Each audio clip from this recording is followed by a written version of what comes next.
میرے دوستو، یہ آئین تو بن چکا ہے، یہ قوانین تو اسلامی موجود ہیں، یہ آئین اور قانون موجود ہے، صرف ایک چیز رہتی ہے، اس کے نفاذ کی ضرورت، کہ اسلامی نفاذ ہو، یہ آئین ملک میں 100% اسلامی طور پہ نافذ ہو۔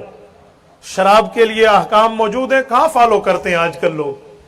سود کے لیے معاملہ موجود ہے، کہاں فالو کیا جا رہا ہے؟ باقی معاملہ، اس کے لیے ضرورت یہ ہے کہ ہم دین داروں کو، اس کے لیے ضرورت یہ ہے ہم اسلام کے نام لیوا اسلامیان کو اس اسمبلی کا حصہ بنوائیں، اس حکومت کا حصہ بنوائیں، اس میں اپنی سیاسی، سماجی، ثقافتی، تہذیبی، تمدنی قسم کی مدد ان کے ساتھ کرے، تاکہ وہ دین کے معاملات کو مضبوط کرنے کے لیے ہماری نمائندگی کا کردار ادا کرے۔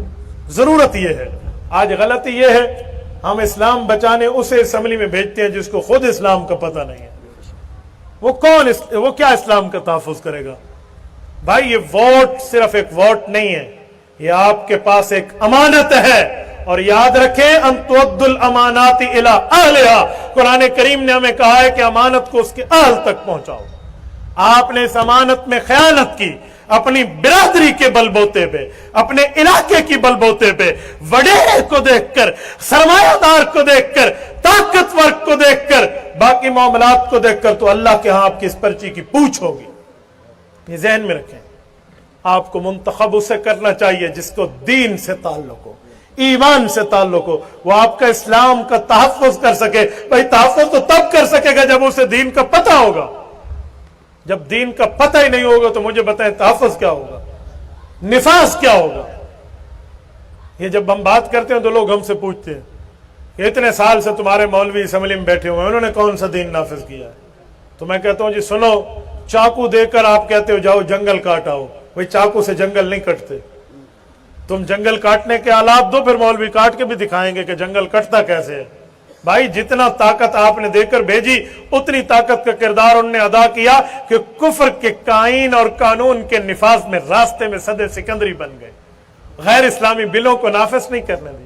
آج آپ شناختی کارڈ بنوانے جاؤ، آپ سے پوچھا جائے گا کہ آپ مسلمان ہیں یا احمدی ہیں، پوچھا جائے گا قادیانی ہیں یا مسلمان ہیں۔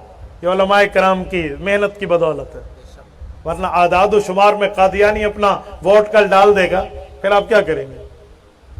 پاسپورٹ میں مذہب کا خانہ موجود ہے، کس بنیاد پہ؟ کئی بار نکالنے کے معاملات ہوئے اور علماء نے اپنا کردار ادا کیا۔ اور میں ایک بات سمجھانے کے لیے کہتا ہوں، یہ جو ہمارے پاسپورٹ پر ایک لفظ ہے کہ سوائے اسرائیل کے پوری دنیا کے لیے کرامت ہے، یہ کوئی چھوٹا موٹا جملہ نہیں ہے، ایک چھوٹا جملہ نہیں ہے بھائی۔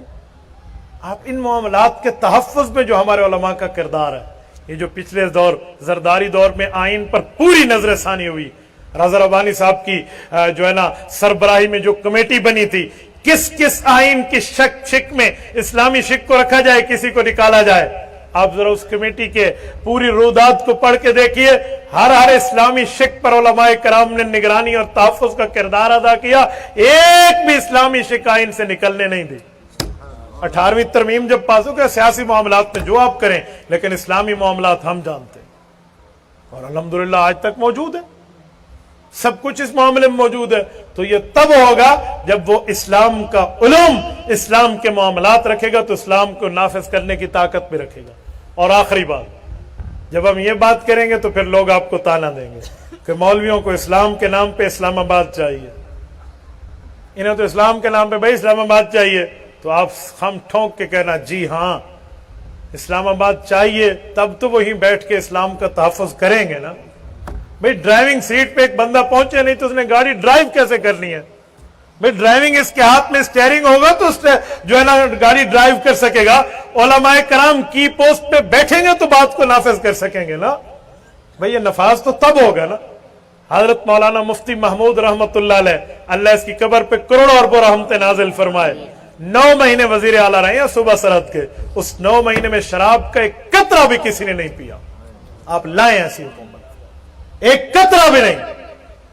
پاکستان کے عزت مآب پرائم منسٹر جناب ذوالفقار علی بھٹو بھی آتے تھے تو انہوں نے کہا اگر آپ کو بھی شراب پسند ہے تو اسلام آباد میں سرحد میں نہیں پینے دوں گا۔ اسلامی حکومت اسے کہتے ہیں۔ اور سود کی آرڈیننس پر جب بات کو پورا نہ کر سکے کہ میں سود کا امتناع نہیں کر سکتا تو لیجئے یہ میرا استعفیٰ ہے، میں گھر جا رہا ہوں۔ مفتی محمود رحمۃ اللہ آ گئے تھے نا، آج بھی وزیر اعلیٰ ہاؤس اس بات کا گواہ ہے اور جاننے والے اس کی گواہی دیتے ہیں کہ وہ شخص ایک بیگ لے کر آیا تھا، 9 مہینے کی وزارت اعلیٰ کے بعد بھی ایک ہی بیگ لے کر واپس گیا۔ کیا کرپشن اس پر لاؤ گے، کیا معاملات آپ اس پہ لاؤ گے؟ ہاں کہنے پہ تو آپ کے پاس لسٹ موجود ہے، اجی اے کر دیتا تھے وہ کر دیتا۔ مولویوں کے لیے آئین میں اور عدالت کے کٹہرے میں اس کو ثابت کرنا کوئی خالہ جی کے گھر کی بات نہیں ہے۔ تو میرے دوستو، آپ کو اپنی قیادت پر، آپ کو علماء کرام پر، آپ کو مشائخ پر اس بات پہ پورا اعتماد ہونا چاہیے اور معاملات سمجھنے چاہیے اور اپنی ووٹ کی پرچی اور طاقت سے اس کا کردار ادا کرنا چاہیے۔ کریں گے نا انشاءاللہ؟ ارادہ تو کرتے ہیں بھائی، ارادے پہ بھی ایک نیکی ہے۔ آپ ہنستے ہیں، میں اس کو دین سمجھتا ہوں اور میرا یہ اعلان ہے کہ جلال بادشاہی ہو یہ جمہوری تماشا ہو، جدا ہو دی سیاست سے تو رہ جاتی ہے چنگیزی۔ بھائی ہم اس پہ بھی ارادہ سمجھتے ہیں، ہم اس پہ دین سمجھتے ہیں۔ یاد رکھیے، میں ڈی اے خان کی بات کرتا ہوں، 2008 کے الیکشن کی بات کر رہا ہوں۔ حضرت مولانا پیر عزیز الرحمن ہزاروی، اللہ اس کی قبر پہ کروڑوں اربوں رحمت نازل فرمائے، حضرت ہزاروی رحمت اللہ علیہ ڈی اے خان تشریف لائے، اور شیخ الحدیث حضرت مولانا علاء الدین رحمت اللہ علیہ، حضرت مدنی کے شاگرد، یوں داڑھی پکڑ کے وہاں فرمایا کہ بھائی آپ کو ہم اس داڑھی کا واسطہ دیتے ہیں علماء کرام کی جماعت جمعیت علماء اسلام کا ساتھ دینا۔ اس وقت میرا ذہن تھا کہ میں چھوٹا ووٹ فلاں کو دے دوں، ہمارے ایک اچھے تعلقات تھے۔ پرچی پر مہر لگاتے وقت مجھے ان بزرگوں کی داڑیاں نظر آتی تھی، ان کے لفظ نظر آتے تھے کہ یار کل قیامت میں کیا کہو گے کہ ہم نے مہر کہاں لگائی۔ میں نے دل پہ جبر رکھتے ہوئے، بڑا تو حضرت مولانا فرمان صاحب کو لکھا ہوا تھا، لیکن چھوٹا بھی جمعیت علماء اسلام پہ مہر لگائی ہے کہ یہ فرشتے بھی کل قیامت میں کہہ دے بھئی ہم نے کتاب پہ مہر لگائی، بھئی ہم نے وہاں رکھا ہے جو علماء کرام کا مشترکہ ہے۔ تو بھائی گلی کی نالی بنے نہ بنے، میرے خاندان میں کسی کی نوکری لگے نہ لگے، مجھے اس سے غرض نہیں ہے۔ ہاں ہم یہ دیکھیں گے کہ اسلام کے معاملے میں ان نے کتنا کردار ادا کیا۔